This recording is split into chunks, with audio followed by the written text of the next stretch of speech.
নমস্কার বন্ধুরা। 1 ফেব্রুয়ারি 2024 থেকে নিয়মের একগুচ্ছ পরিবর্তন হচ্ছে, যেই নিয়মগুলি পরিবর্তনের ফলে দেশের সাধারণ মানুষের উপর কিন্তু অনেকখানি ইফেক্ট পড়বে, বা ঘুরিয়ে বলা যায় পকেটে কিন্তু টান পড়বে, খরচও বাড়বে। বিশেষ করে ব্যাংকিং সেক্টরে অনেকগুলি নিয়মের পরিবর্তন হচ্ছে, হোম লোন থেকে শুরু করে ফিক্সড ডিপোজিট, বা সেই সঙ্গে সুবিধাও অবশ্যই আপনাদের জন্য থাকছে। ব্যাংকে টাকা ট্রান্সফারের ক্ষেত্রে অনেকখানি বড় সুবিধা দেওয়া হচ্ছে। এবং সবচেয়ে যেটা বড় পরিবর্তন হচ্ছে এই ফেব্রুয়ারি মাসে, সেটা হচ্ছে নিউ পেনশন স্কিম বা এনপিএসও কিন্তু একটি নিয়মের পরিবর্তন হচ্ছে। তবে হ্যাঁ, 4 চাকা যদি আপনার থাকে তাহলে কিন্তু আপনার জন্য একটি বড় খবর, বা যদি এই খবরটি না জানেন তাহলে কিন্তু আপনি 4 চাকা বা আপনার যে গাড়িটা নিয়ে আপনি বেরোবেন সেক্ষেত্রে কিন্তু আপনি সমস্যায় পড়বেন। এমনকি ইমেল পাঠানোর ক্ষেত্রেও কিন্তু নিয়মের বড় পরিবর্তন হচ্ছে। তো আপনারা জানেন এমনিতে 1 ফেব্রুয়ারি 2024, তো এমনিতে বাজেটের দিন, বাজেট তো ঘোষণা হবেই, সেই সঙ্গে এমনিতে এলপিজি অর্থাৎ গ্যাস সিলিন্ডার এবং পেট্রোলের দামের একটা পরিবর্তন হয়। তো এক্ষেত্রে কী হবে, এটা যেহেতু বাজেটের দিন সেটা এখনই বলা যাবে না। তো যাই হোক, এই মুহূর্তে যে নিয়মের পরিবর্তনগুলো হচ্ছে, যেগুলো আপনার ব্যাংকিং ক্ষেত্রে বিশেষ করে ইফেক্ট পড়ে, সেটাগুলো আমরা আগে দেখে নিই।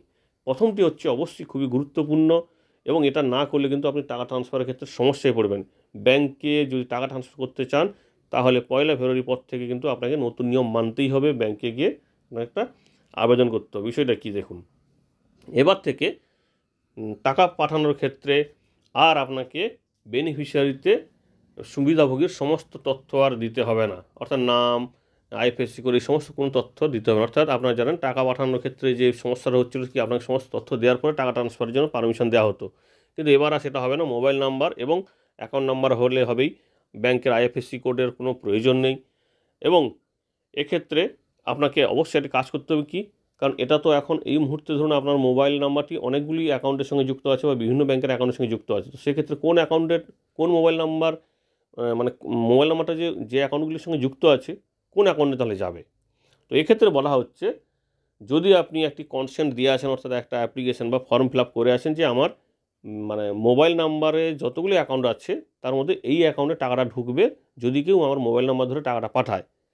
কিন্তু আপনি যদি কোনো ফর্ম না ফিল আপ করে কোনো না কনসেন্ট ব্যাংকে জমা করেন, সেক্ষেত্রে কিন্তু আপনার কেউ যদি টাকা পাঠায় সেক্ষেত্রে টাকা পাঠানো কিন্তু বাতিল হয়, অর্থাৎ টাকা আপনার কাছে আর আসবেই না। তো এই বিষয়টা অবশ্যই খেয়াল রাখবেন। শুধু তাই নয়, আপনি যদি কাউকে এরকম টাকা পাঠান তারও যদি কনসেন্ট না দেওয়া থাকে, সেক্ষেত্রে কিন্তু 1 লক্ষ টাকার বেশি হলে আপনার কাছে কিন্তু আসবেও না, আর অন্য কারোর কাছে আপনি পাঠাতেও পারবেন না। এটা কিন্তু অবশ্যই একটি গুরুত্বপূর্ণ নিয়ম। টাকা ট্রান্সফারের ক্ষেত্রে কিন্তু এই নিয়মটা আপনাকে মানতেই হবে 1 ফেব্রুয়ারি থেকে।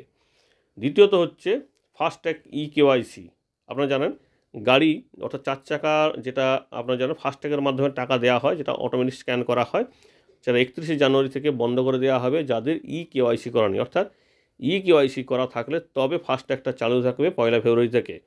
এবং এক্ষেত্রে দেখা যাচ্ছে বর্তমানে ভারতবর্ষের 7 কোটি গ্রাহকের মধ্যে মাত্র 4 কোটি কেওয়াইসি জমা করেছে, এবং বাকিদের কিন্তু কেওয়াইসি জমা করা হয়নি। তো স্বাভাবিকভাবে তাদের কিন্তু ফাস্ট্যাগটা 1 ফেব্রুয়ারি থেকে বন্ধ করে দেওয়া হবে।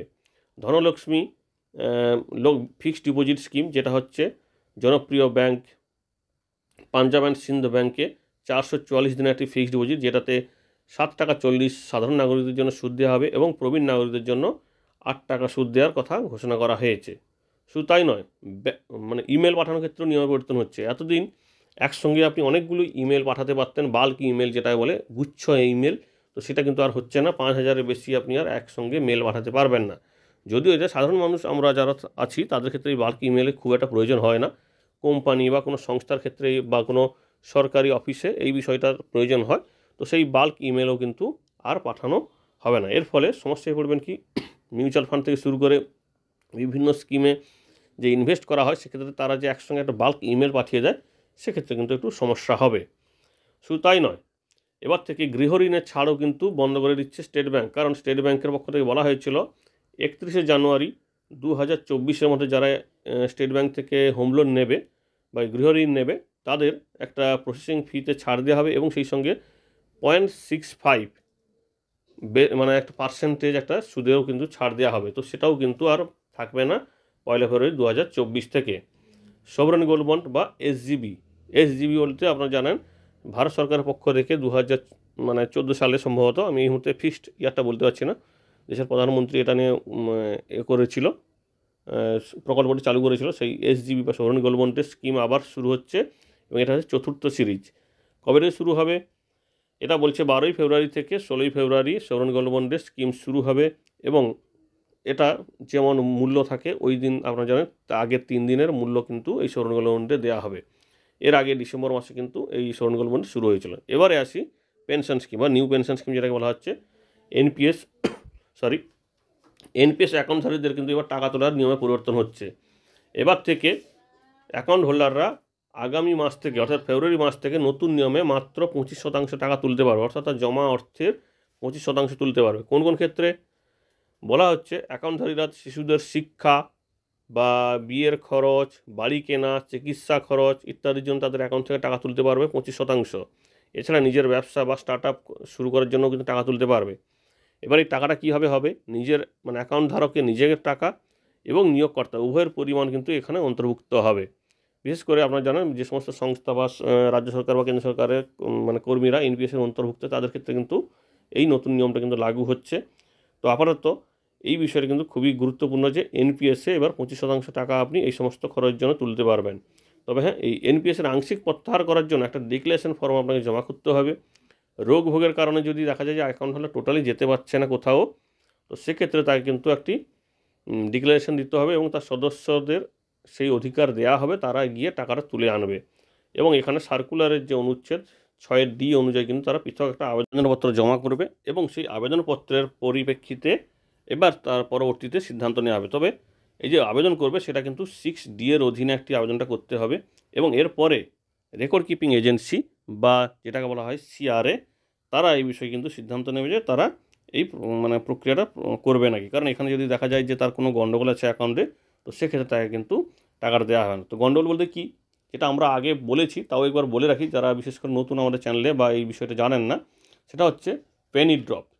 অটল পেনশন যোজনা বা এনপিএসের ক্ষেত্রে আপনার অ্যাকাউন্টে টাকা ক্রেডিটের ক্ষেত্রে বাধ্যতামূলক হচ্ছে পেনি ড্রপ ভেরিফিকেশান। সেটা কীরকম? আপনার অ্যাকাউন্টে আপনার যে অ্যাকাউন্টটি আপনি এনপিএসের সঙ্গে দিয়ে রেখেছেন বা এনপিএসে লিঙ্কড আছে, সেই অ্যাকাউন্টে তারা 1 টাকা একটা পাঠাবে পেনি ড্রপ মানে টাকাটা ট্রান্সফার হচ্ছে নাকি, এবং সেটা যদি সফলভাবে হয় তো সেক্ষেত্রে আপনার কাছে কিন্তু এই টাকাটা আসবে। যদি কোনোভাবে ব্যর্থ হয় সেক্ষেত্রে আপনার টাকা আসবে না, তখন আপনাকে পুনরায় কিন্তু ওই অ্যাকাউন্টে কাজ করতে হবে। কী কারণে টাকাটা আসে না বা কী কারণে পেনি ড্রপটা ব্যর্থ হয়? সেটা হচ্ছে অ্যাকাউন্টের কেওয়াইসি বাতিল থাকলে বা কেওয়াইসি বন্ধ থাকলে, বা দেখা যায় অনেকদিন আপনার অ্যাকাউন্টে ট্রানজ্যাকশন হয়নি, অথবা আপনি অ্যাকাউন্টে ট্রান্সফার করেছেন তার আইএফএসসি করে আপনি এনপিএসের কাছে আপডেট করেননি, বা অনেক ক্ষেত্রে কী হয় আপনার অ্যাকাউন্টটি ক্লোজ হয়ে গেছে সেটা আপনি জানেন না, বা দেখা যাচ্ছে আপনার অ্যাকাউন্টে আরও অন্যান্য বিভিন্ন রকমের ট্রানজ্যাকশনগত সমস্যা যে ব্যাংকের পক্ষ থেকে লাগানো হয়, সেক্ষেত্রেও কিন্তু এনপিএসের এই টাকাটা কিন্তু আসবে না। এনপিএস বা অটল পেনশন যোজনা কিন্তু একই নিয়ম। তো এই বিষয়টা অবশ্যই খেয়াল রাখবেন। যদি দেখেন যে এইভাবে পেনি ড্রপ ব্যর্থ হয়েছে, তাহলে অবশ্যই আপনি খোঁজ নিন আপনার রেকর্ড কিপিং ওই যে এজেন্সি, যদি আপনি কোনো ব্যাংক বা কোনো এজেন্টের মাধ্যমে করে থাকেন, আর যদি অনলাইনে হয় তাহলে অনলাইনেই আপনি এটা চেঞ্জ করতে পারবেন এবং তার জন্য আপনার কিছু করতে হবে না। আপনার পাসবই সহ আপনার যা ডকুমেন্টস হয় সেগুলো দিয়ে আপনি কাজটা করতে পারবেন। তাহলে আপনাকে পেনি ড্রপ কিন্তু করতেই হবে। এনপিএস থেকে টাকা তুলতে হলে এই বিষয়টা কিন্তু এখন বাধ্যতামূলক। শুধু তাই নয়, এই এনপিএস থেকে টাকা তোলার ক্ষেত্রে বিভিন্ন নিয়ম আছে, বিভিন্ন শর্ত আছে, যেগুলো নিয়ে কিন্তু আমাদের চ্যানেলে অনেকখানি ভিডিও আছে কয়েকটি, তো চাইলে সেগুলো দেখে নিতে পারেন। আর যদি ভালো লাগে আমাদের ভিডিওটি, তাহলে প্লিজ ভিডিওটি লাইক ও কমেন্ট করে আমাদেরকে উৎসাহিত করবেন। ধন্যবাদ।